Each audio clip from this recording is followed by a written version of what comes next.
เกี่ยวเขาตอนนั้นเขางามๆโมเมนต์เขาล่มเลยพี่น้องเขางามเลยเขางามมันล่มเลย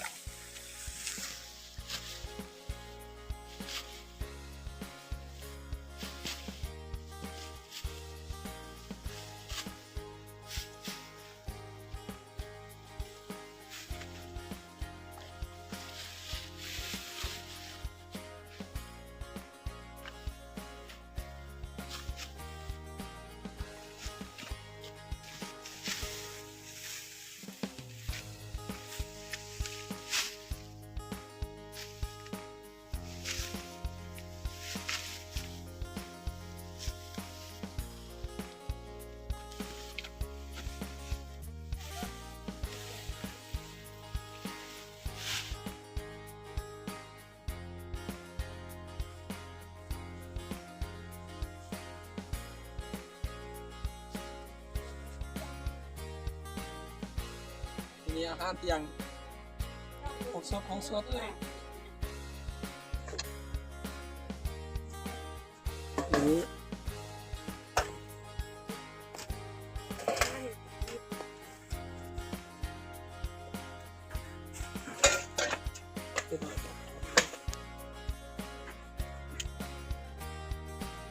ไม่ละไม่ก็ได้นะ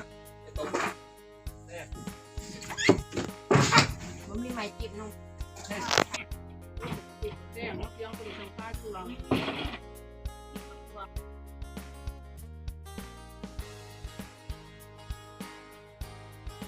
ของสดเลยนี่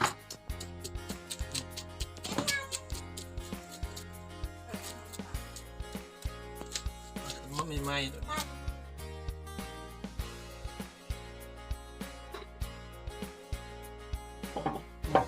ตัวนี้เลยนี่ปลา6 เดือนเลยนี่ปานเลี้ยงได้6 เดือน5 เดือนสำหรับ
ท้ายออกขนาดนั้น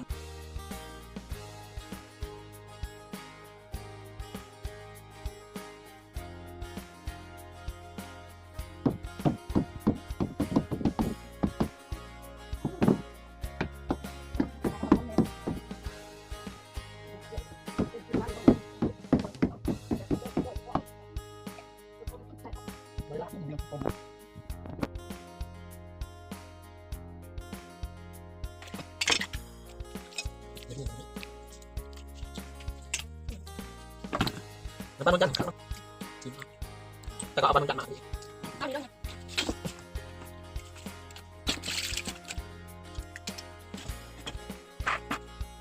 า ต้องตัวนั้น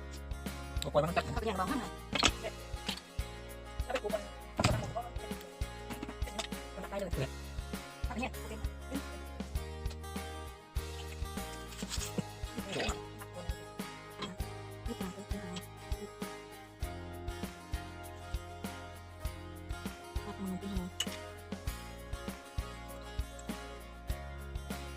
อีก4 ดอกป้าซ้ำนี้ได้ช่วง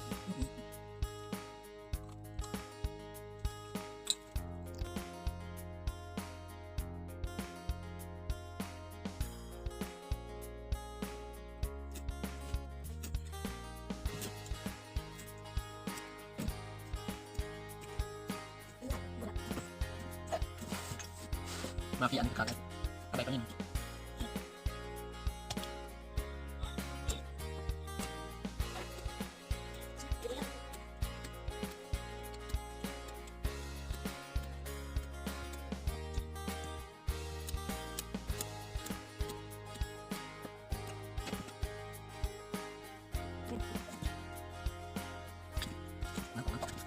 น้ำตกชาวไร่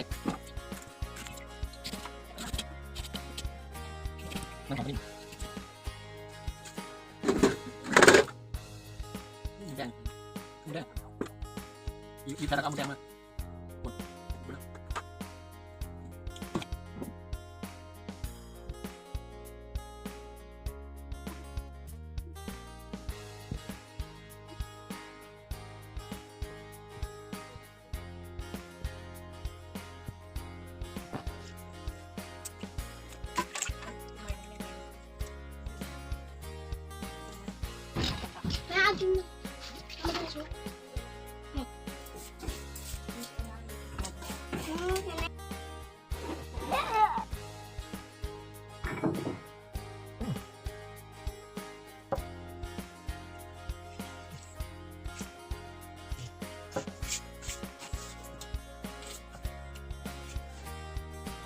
อันนี้ครับก็ใส่มันแดง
อะไรครับ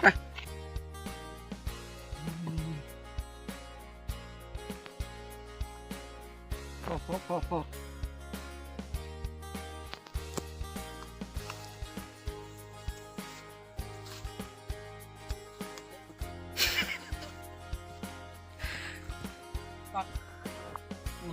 ต้นพะม่วงก็หลับป้าในครั้งได้ที่เขาปล่อยป้าเลยบ่ดิ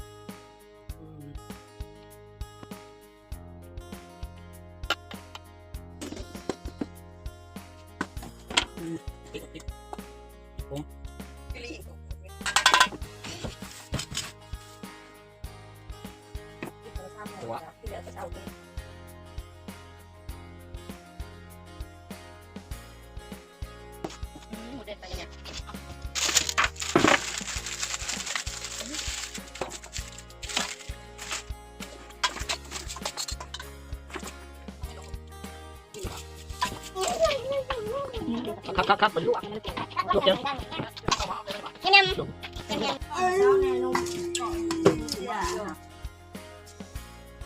ชิม จี ครับ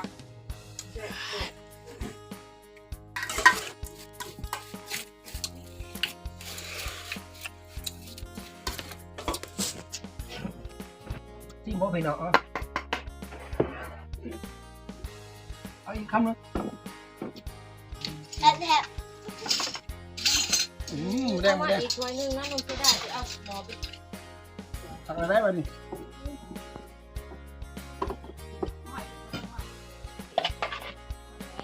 โอ้ยจะสำเร็จเสร็จบ้าง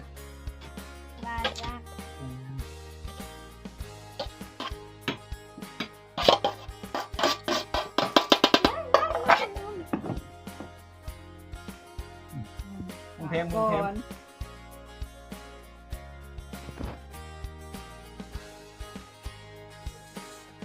ไม่มุมตัวนะ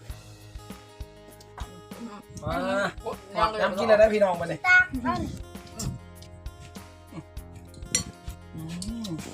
พักอะไร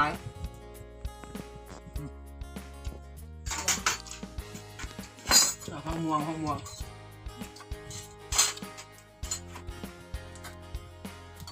นี่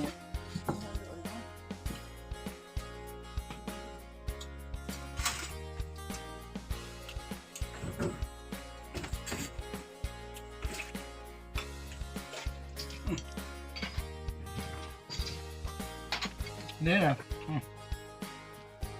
มาละครับ เอารวยมาเลยไหม เผ็ด โอ้ยครับ ถึงบ่ายห้อง เ